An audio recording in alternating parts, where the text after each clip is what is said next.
Good morning, New York Mets fans, and welcome to another podcast, YouTube cast, whatever you want to call it, of New York Mets baseball today.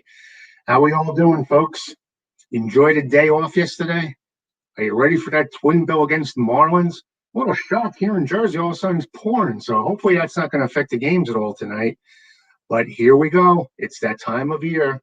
We're out of the playoff picture, and there is, unfortunately, no playoff season coming around this year for our Metropolitans. It's a tough one. And this is the time of year where we always look back and see the good and the bad. And today we'll search for the good. And I was thinking yesterday on the day off, who would be my choice for Mets MVP this year? And you know what? I think no matter how you slice or dice it, and I have other options too, I'm going with Pete Alonso. Basically, his consistent play has left him as the obvious choice for the Mets offensive MVP. Now, Alonso will take a 258, 345, 12 slash line, which ain't too shabby, 852, altogether OPS. I kind of like it when it's around 900, but you can't beef when it's around 850, because to me, 900 is like superstar status. But nonetheless, Pete has 35 homers and 89 RBIs going into Tuesday's doubleheader against the Marlins at Citi Field. And let's face it, he's been the biggest producer for a team that failed to meet expectations and officially got eliminated from the postseason race. And they're doomed for a losing record.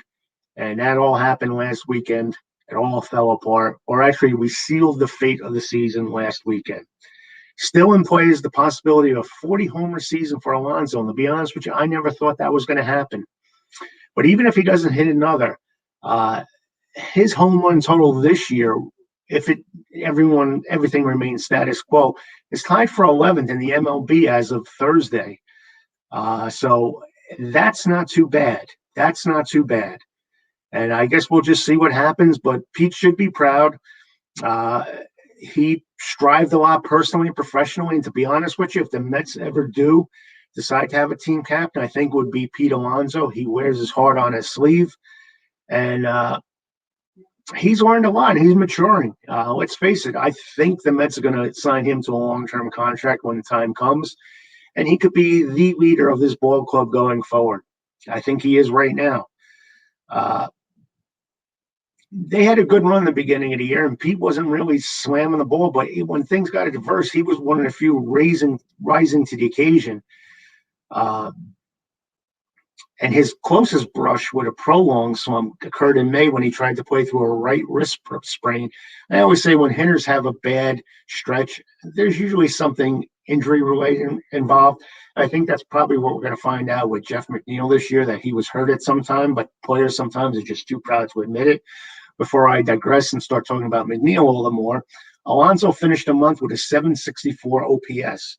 But since then, his monthly OPS totals are 861, 880, 884, and 923. Are you seeing what I'm saying? Progression. And he's only gotten better. In the last 2 months, he is that slugger the Mets want and need. And they have. And like I said, it's 4 more games remaining in September. Well, a fun weekend in Atlanta, October, and we'll see what happens. Now, in 2019, Pete established an MLB rookie record with 53 homers. He had 16 in last year's 60-game sprint, which basically would have resulted in a 43-homer pace for a full season. But he wasn't happy with his drop in average on-base percentage and slugging. This season, he was more focused on swinging at strikes, a commitment he believes he largely adhered to despite a chase rate of 30.7%. which ranks only in the 24th percentile among MLB players, according to StatCast. And yeah, that was one of my beefs with Pete. He was swinging at too many bad pitches, especially low and outside. But I think he's disciplined to work on that, just like he's been disciplined enough to improve his game at first base defensively. So the bottom line is his strikeouts have been down. Strikeout rate is a little high. But there was a tremendous jump in his development in that aspect. And you have to feel that he's swinging at a lot of quality pitches. I've been watching the Mets for the last couple of weeks or so, and he's hitting the ball hard, and that's what Alonso's all about. hitting the ball hard. When he hits the ball hard, everything else falls into place. Now, of course, Brandon Nimmo, I think if he would have played a full season, would have given Pete a good run for his money as far as Met offensive MVP. He brought consistency when he stayed on the field, but he did miss 2.5 months with separate stints on the injured list. Now, Francisco Lindor, Michael Conforto, Jeff McNeil, and Dominic Smith head the list, unfortunately, of all the underachievers this year. And let's be honest, that's the reason why we're not even sniffing the playoffs this year. And that really sank the Mets offensively. But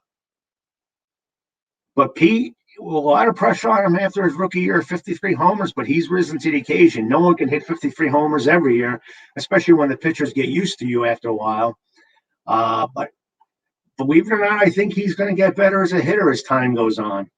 And he's only 26 years old. The future is bright for Pete Alonso. And the fact that he's doing everything he can to avoid these swoons says a lot about Pete and his character.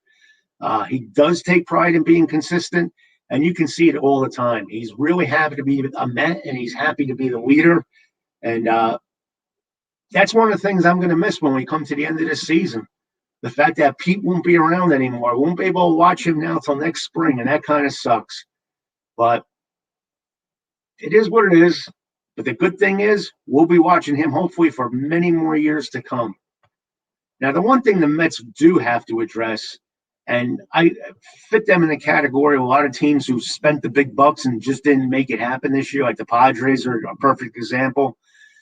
And the Twins, when they gave out guaranteed contracts. But the Lindor and Tatis, when they doled out the big bucks, they committed to these guys. Now, my thing is you just don't want to spend money foolishly, and every free agent that comes along just start doling out the money. I think Baez you have to sign just due to the fact I think you give up a number one pick in the draft, the number 4 overall in the MLB draft, and Pete Crow Armstrong. You don't want Baez as a rental, so we got to commit to him, and Steve has my blessings on signing him without a doubt. But when the market opens up, Steve Cohen's going to want to show to the fans that he has no problem throwing money at players, but you don't want to throw all your money into guys based on past performance. You do want to build up in the farm system. And, I can't tell Steve Cohen what to do. But this is an underlying issue the Mets have to deal with first, or else they'll just be throwing good money after bad, regardless of the last name and personal wealth of the owner. The Mets have to figure out why they are the most disappointing team, and not just the 2021. And that has gone on for a while right now. So when you get these guys like Conforto, is it really worth it to throw money his way, except for maybe a qualifying offer, when he has really, let's face it, he stunk up the joint. He's not even an average outfielder this year. So is he worth the big money he's going to be asking? You don't want to take that gamble when you can actually, like I said, continue to develop your farm system and bring up the younger and hungrier players. But I guess the full appraisal of Mets can't be fully completed until new baseball operations is hired. Self-examination, I think, is on the way. It should be on the way. Why this team underperformed its talents or maybe misjudged it. There has been a level of responsibility and accountability here, an inward look that is merciless and honest. Because to be around the Mets for a while is too often to see an organization that believes its problems are external. Fans, reporters, it seems like they're always making excuses. Club officials from other teams.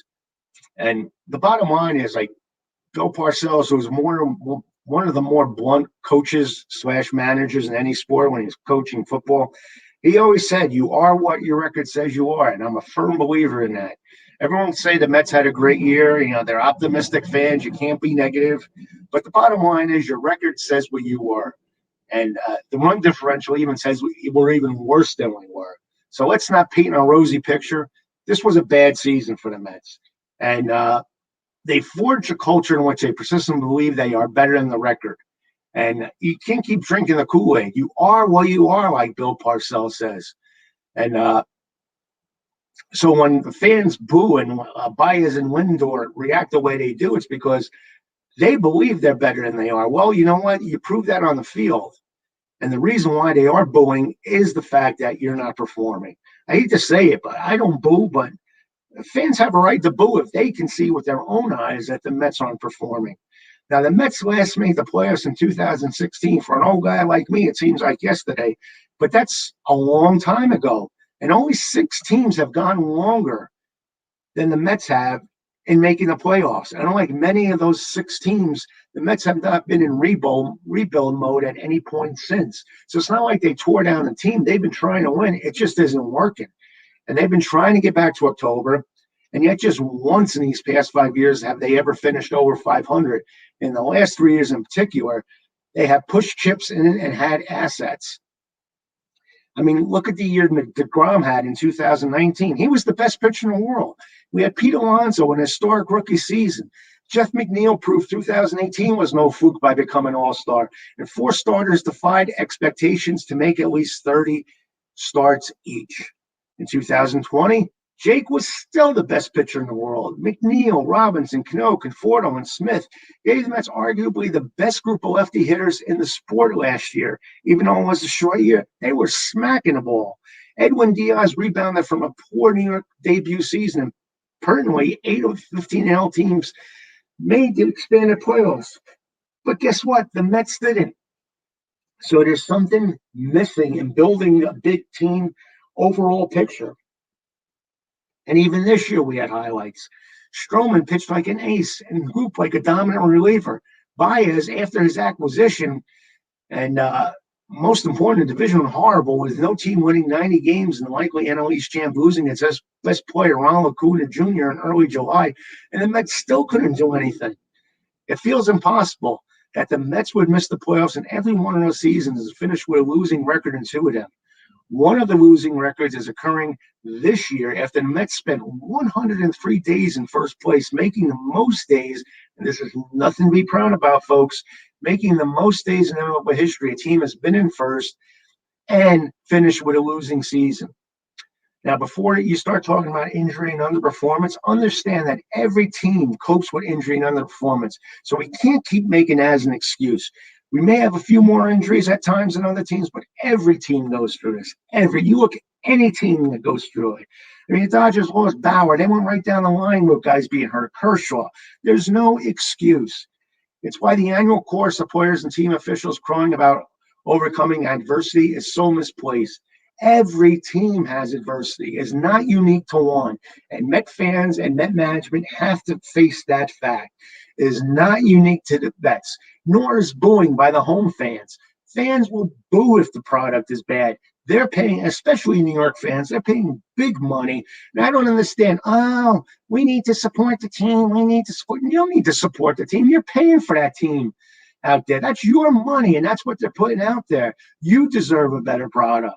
Again, everyone's choice. You could say what you want, but this team, it's laundry. If they're not going to put out the product for you, you think they care whether or not you care about them? No, they're there for a paycheck. The bottom line is, I hate to be blunt about this, but it's the truth.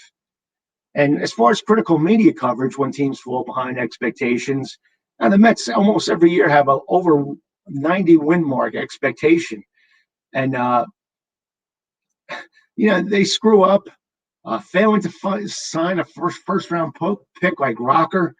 It boggles the mind that they didn't even have enough information to sign Rocker on. Now, if Cohen is trying to sell dubious candidates for president of baseball operations, the way to do so is to point out the untapped potential. The Mets should be a behemoth. There's no more excuses. The Cohen era, it's the first year. It wasn't the year we thought. It's got to get better. And I think even Steve had realistic expectations, like it'll be year 3, and by 5 years we'll be champions. The Mets have one of the best ballparks in baseball. I go to it all the time. And I've gone to other parks after being in Citi Field, and I'm disappointed. The only park around here that I give credit to is Phillies and Baltimore's. The rest are all hype. City is a beautiful ballpark. They have a great fan base. Sure, we wear our heart on our sleeves, but you know what? That means we care. And we have Cohen's wallet. It's time he spends. It's not a cheap. Yankees are ridiculously expensive. Let's put it that way. But the Mets aren't a cheap trip to the ballpark either. And if they have a chance, and if the right person comes on to change the culture of negativity and buck passing, the Mets have to do it. But let's not do it in the free agent market hastily. Let's make sure we have the right people making the right decisions, and I think things will work out for us in that regard. I got a lot off my chest there, didn't I? But let's face it, the Mets' downfall began once the Subway Series with the Yankees was over. Hey, we crowned ourselves Subway Series champions in 2021. Woohoo! Now they've won 2 or 3 against the Yankees this month, so they finished 4-2 against their crosstown rivals. And unfortunately for the Yankees, that may have been the downfall if they don't make the playoffs, because the Mets didn't do too well against the Red Sox. But since they played well against the Yankees this past month, the Mets have fallen into oblivion. There were 4 straight losses against the Cardinals that basically ended. The Cardinals were the team we had to beat, and the Cardinals, after the Mets, just kept on rolling and rolling and rolling. There was no chance. And that realistically ended their postseason chances, followed by 2 losses in 3 games against the Phillies, which we more or less had to win. Then we had a 5-game winless stretch through Boston and Milwaukee. All told, it's a 1-10 stretch as they head into their final home series this season, beginning with Tuesday's doubleheader against Miami. So this is almost bad as against the 13-game stretch we had against the Giants, if not worse. Nothing's been working out for us. And what's the common bond here? We're not beating good teams. We are not. In every single area, it's been inconsistency offensively, defensively, pitching-wise. The game has been trending down and down and down for the Mets this year.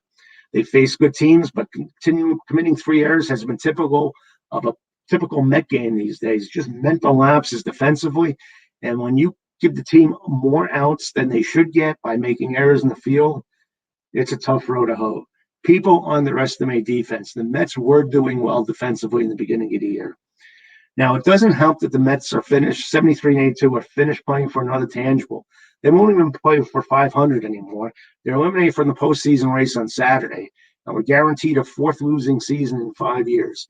But the Mets certainly won't mind facing an inferior opponent after 5 straight teams that might qualify for postseason. Bring on the Marlins. Even so, the Mets lost 2 or 3 games against these Marlins in Miami before facing the Yankees. Now, Rojas, whose contract expires after the season, was asked about his concern that the team's sloppy performances lately reflect badly on the field staff. And Rojas, of course, he has to sidestep, and I don't blame him. He says he can't start thinking about how our baseball is going to look forward to toward the end, because it's going to make the field staff look bad or sloppy. That's not it. I want these guys to finish playing their best baseball. That's what everybody here is going to take into the offseason. Work on some things. I know we're off the hunt, but everybody here has got to finish playing strong and end on a positive note. And I agree with Willie. The games aren't going to mean anything, but you got to go out there and you got to try your best no matter what. So I'm looking forward to the games. It's been a hell of a disappointing year. And for me personally, when we were in first place for that long, this has been a major disappointment. This one hurts almost as like 2008 to me, 2007. 2008 was painful because it came down to the last game of the season.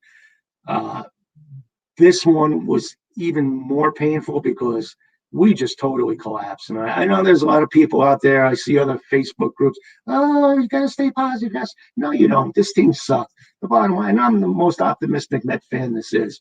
But you got to call I'm steamed right now. The kettle black and the pot black, because if that's what they are, that's what they are. And this team just was not good this year. But the one thing we can look forward to this week, besides our Metropolitan, is with 7 games left in their season, the Mets are mathematically eliminated from playoff contention and have nothing to play for but pride. But as of the last week of the season unfolds, there is something of high importance that is still unresolved. What is it you're saying? Stan, let us know. Well, because the Mets failed to sign Kumar Rocker after drafting him in the first round of 2021 MLB draft, they received compensation pick at number 11 in the 2022 draft. That compensation is protected no matter what. But the other 2022 first-round pick will only be protected if it's in the top 10. And entering on September 27th, the Mets' other pick would be number 12. If that pick remains outside the top 10, the Mets would surrender it in the event they sign a free agent this season who is tied to a qualifying offer. With Carlos Correa, Corey Seager, Robert Ray, and others expected to fall into that category. That means the Mets should be rooting for teams in front of them in the draft order to win in bunches over the final week of the season. Now, the Mets 73 and 82 are 2.0 games clear of both the Colorado Rockies and the Royals, who are holding the number 9 pick, and the Rockies holding the 10 pick. And they are half game ahead of the Angels for number 13, who have number 13. Now, New York is 4.5 games better than the Twins and in position for the number 8 pick. So passing them is highly unlikely. Meanwhile, the Mets could theoretically fall as low as number 16 pick. That would take lots of winning by them and lots of losing by the Padres from a position for that pick at 78 and 78. The Mets' odds on finishing somewhere between the number 9 number 14 pick seem realistic. The number 9 and 10 are going to be tough. We'll see what happens. I never, ever want to see the Mets lose intentionally. So I'm just throwing that out there, knowing that this could be one of the results of what's going on. Food for thought, folks. Food for thought. Now, it's as we always do on these YouTube cast podcasts, we look back into this date in Met history. Oh, and by the way, we're going to be doing these on a daily basis during the off season. There's so much to talk. I've written notes on past games in Met history, players, and everything, that this is going to be your place to be. You'll still get your trivia, you'll still get your Jeopardy, and we can optimistically look forward to the first part of the year. And like we will be doing in a few weeks. Let's go back on this date in Met history. This date, September 28, 2019. And we're dedicating this episode basically to the polar bear. Yes, the polar bear. What good memories he's given us this year. Now, on this evening, next to the last game in the 2019 season for the New York Mets, history was made. Pete Alonso will forever be in the record books by setting the record for most homers by a rookie, 53. The Mets were hosting the division-winning Atlanta Braves on this night. And it was a big crowd, 32,210, and they were there to support Pete Alonso and hoping to see the record set. Now, the Mets were having a good year in 2019. Not bad. Don't you wish we had this one this year, 84 and 76? We'd be fighting for the pennant this year. Well, here's the lineup for the Braves that night. Dansby Swanson, shortstop, leading off. Ozzie Albies, second base, batting second. Freddie Freeman, first base, batting third. Josh Donaldson, third base, batting fourth. Nick Markakis, right field, batting fifth. Adam Duvall, left field, batting sixth. Ryan McCann, catching, batting seventh. Billy Hamilton, center field, batting eighth. Mike Fultonavich, pitcher, batting ninth. For the Metropolitans, Brandon Nimmo, center field, leading off. Pete Alonso, first base, batting second. Robbie Cano, batting third, second base. Michael Conforto, right field, batting fourth. J.D. Davis, left field, batting fifth. Ahmad Rosario, batting sixth, playing shortstop. Todd Frazier, batting seventh, third base. Rene Rivera, batting eighth, catching. And Steven Matz, pitching, batting ninth. Now, Steven Matz, I love Steve Matz. I love any lefty who's crafty. And Matz was a good pitcher for us. He was 10 and 10, and he took the mound against Mike Fultonavich. All the scoring came in the third inning. The Todd father. Yes, Todd Frazier single. Rene Rivera hit a 2-run homer, his first of the year. Then Pete Alonso followed with his record 53rd homer in the season. Pete carried the base bat up the baseline as he slowly walked and watched the ball sail over the right center field wall. The fans gave him a huge standing ovation as he rounded the bases. He's raising his arms and acknowledging them. He reached home plate and was greeted by his teammates on his way back into the dugout. He waved his arms back to the fans and gave a laugh of relief. As he came back onto the field, the fans gave him a standing ovation again that lasted what seemed like a lifetime. Pete took the emotions in and lost it as he broke down. Quite a night for the young rookie. Now, Pete's mother and father were in attendance, along with his fiancée, Haley Walsh. They all got emotional and broke down in tears as well. His mother, Michelle, keeps her father's ashes in a locket she keeps with her. He always told Pete to keep swinging no matter what. Now, Pete even said it was surreal, almost like an out-of-body experience. Unbelievable moment. This is more than a dream. This is more than a fantasy. I can't put it into words. Now, the Mets went on to win 3-0 as Mets won 6 shutout innings, allowing just 2 hits with 7 strikeouts, although he walked 5. Jeurys Familia, Brad Brock, and Edwin Diaz all pitched scoreless innings. Diaz collected a 26 save. Now,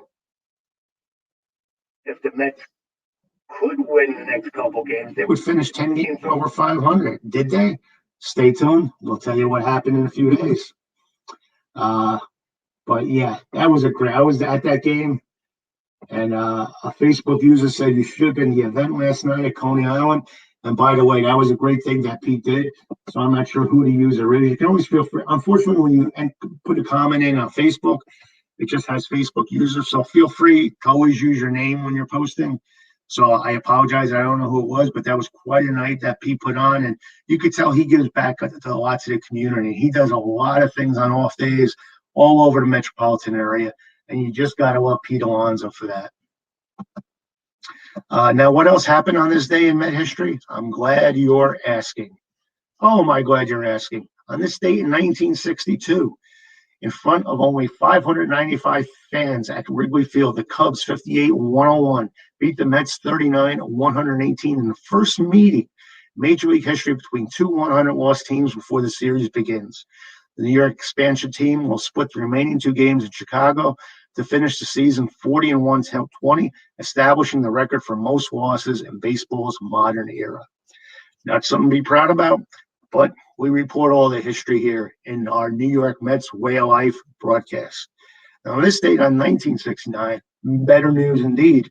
En route to the Mets' 8th consecutive victory, Gary Gentry, Nolan Ryan, and Ron Taylor combined to blank the Phillies at Connie Mack Stadium 2-0. The shutout contributes to the team setting a franchise mark of 42 scoreless innings. Boy, that 69 team could pitch. And how about this night, 1979, in a twin bill at Busch Stadium? Nothing that a Met did, but this was quite a feat as Cardinal infielder Gary Templeton collects 3 hits against the Mets to become the first player to get 100 hits from each side of the plate. The St. Louis shortstop bats just right-handed during the last 9 games to establish the unprecedented switch hitting mark. So not only he cheated, he batted right the rest of the way. Hey, but he still got the record, right? Now, this was a sad day for me in particular. On this date in 2008, the Mets played their final game at Shea Stadium with 4-2 losses to Marlins. And it disappointed the sellout crowd, failing to qualify for the postseason on the season's last day for the 2nd consecutive year. But after the contest, we wiped away all the tears, and it was a great moment as former Mets, including Hall of Famers Willie Mays, Yogi Berra, Tom Seaver, as well as Darryl Strawberry, Dwight Gooden, and Mike Piazza. But not any of the club's current players took part in the ceremony to celebrate the history of the 45-year-old ballpark in front of the subdued spectators gathered to Shea Goodbye. It was a moment I'll never forget. So, what we forgot to do? We forgot to say happy birthdays to some folks. Yes, there are Met birthdays today. Dick Gernert, Director of Player Development from 78 to 80, is having a birthday today. And God bless Dick, he turns 93 years old today. Not bad at all. Many more healthy years, Dick. Happy birthday to Ron Reynolds. Remember Ronnie? He was a catcher for us. All told, 3 years. He played 54 games. Not much with the stick. He batted 195. He was drafted by the Mets. Then the Mets traded him to the Phillies with Jeff Bittiger in exchange for Ronnie Gideon and Roger Cole. You're a super Met fan if you remember those names. And happy birthday to Mike DeJean. Pitched with us in 2004 and 5, 45 games, 4.21 ERA. Didn't start, just a reliever, not a closer. And he wore number 35, and it's his birthday today. So let's wish Mike a very, very happy birthday. And happy birthday to Carlos Diaz. He was with us from 82 and 83, and we got him from the Braves in exchange for Tom Hausman on September 10th, 1982. In 82, he pitched 4 games for us. And he got a lot of work for us in 83 with 54 games pitching. And pitched well, 2.05 ERA with 2 saves. But then he was traded to the Dodgers with Bob Baylor in exchange for Sid Fernandez and Ross Jones. Definitely one of the better Met trades of all time. I love that trade, and I'm sure you do too.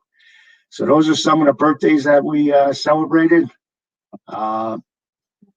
Always good to remember these guys. I'm sorry, Carlos Diaz actually passed away. Carlos Diaz passed away on this day, unfortunately, and he was only 57 years old. My apologies. Carlos passed away on this day. Gotta look at my notes more clearly next time. You don't want to be making those mistakes. What's going on in the group? Well, I did mention that the Mets announced their annual minor league awards, and Francisco Alvarez is their position player of the year, and Adam Olaire their pitcher of the year. I mentioned that Mark Vientos has been lining it up in the minor leagues. In his last 53 games, he's batting .325, .402 on base percentage, .670 OPS. Not bad. 11 doubles, 19 homers, and 44 RBIs. The last 5 pitchers I mentioned to post back-to-back season with 32 starts and an ERA on 3.25. Well, 2 of them are Mets. Jacob deGrom in 18 and 19, and Stroman in 19 and 21. Then I asked, who would you pick if Rojas isn't brought back as manager? Who would you bring back as manager? Kilray, Van Lanner, Beaumont. What a name that is. I love it. I chose Ron Gardenhire. And Ron Davis said it won't be easy. He retired due to health reasons and doesn't see him come out of retirement. And we'll see what happens there. He's a good baseball man, so you never know.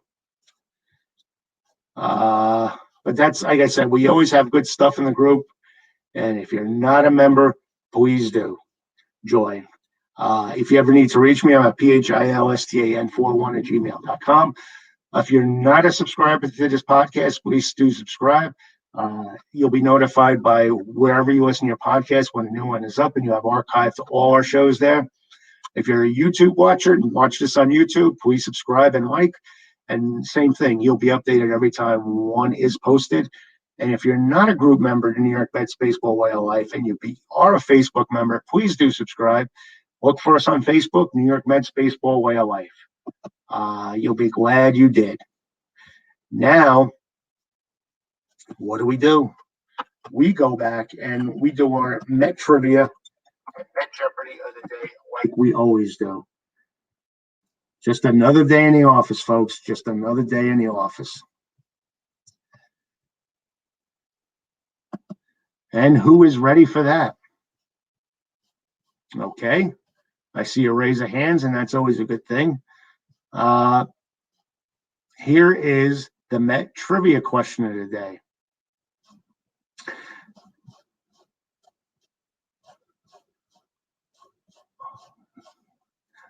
Well, first, let's give you the Jeopardy question. Who is the 2 clues, I should say, on April 26, 2012, was recalled to the New York Mets to replace Robert Carson on the roster and Mike Pelfrey in the rotation. Second clue is after taking off waivers by the Blue Jays in 2012, pitched for Toronto, Cleveland, and the Yankees, but was claimed by the Mets on July 5th. But on July 10th, he was outrighted off the 40-man roster. Now, here's today's trivia question. In 1999, Buddy Harrelson appeared on a famous TV sitcom. What was it? Give you guys a couple minutes to think this over and see if you can get it. You guys are usually good at this. We'll see if you nail it this time. I got confidence in you.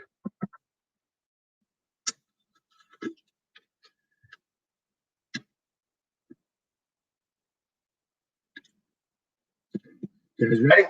Got it locked in?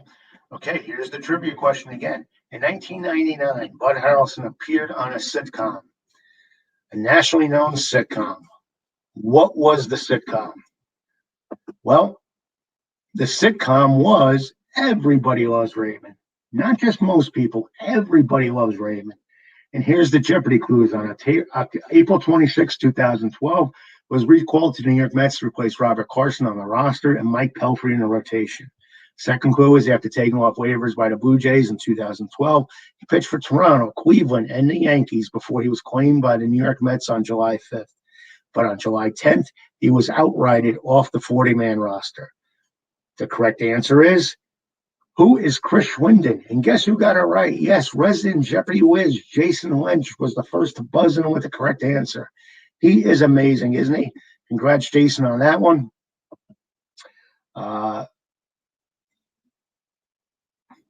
Bruce Barron said me. It was him. I guess he's the culprit. He guessed Roseanne. Good guess. But it was Everybody Loves Raymond. And once again, I want to thank everyone for watching this podcast and YouTube cast. Don't forget, the Mets have a doubleheader today. That infamous 7-inning doubleheader starts at 4:10. The Marlins. I'm not sure who's pitching the first two games. Either way, it's to be determined. We kind of have an idea, but I don't want to speculate and give you the wrong information. So I'm sure it'll be done somewhere during the day. Might even post it on the group site. So a doubleheader beginning at 4:10. That's going to wrap things up again. We'll be back tomorrow with hopefully a double happy recap as the Mets come into it and start doing what they got to do. And we'll take it from there. So have a great day, folks, and we will talk real soon. Thank you very much.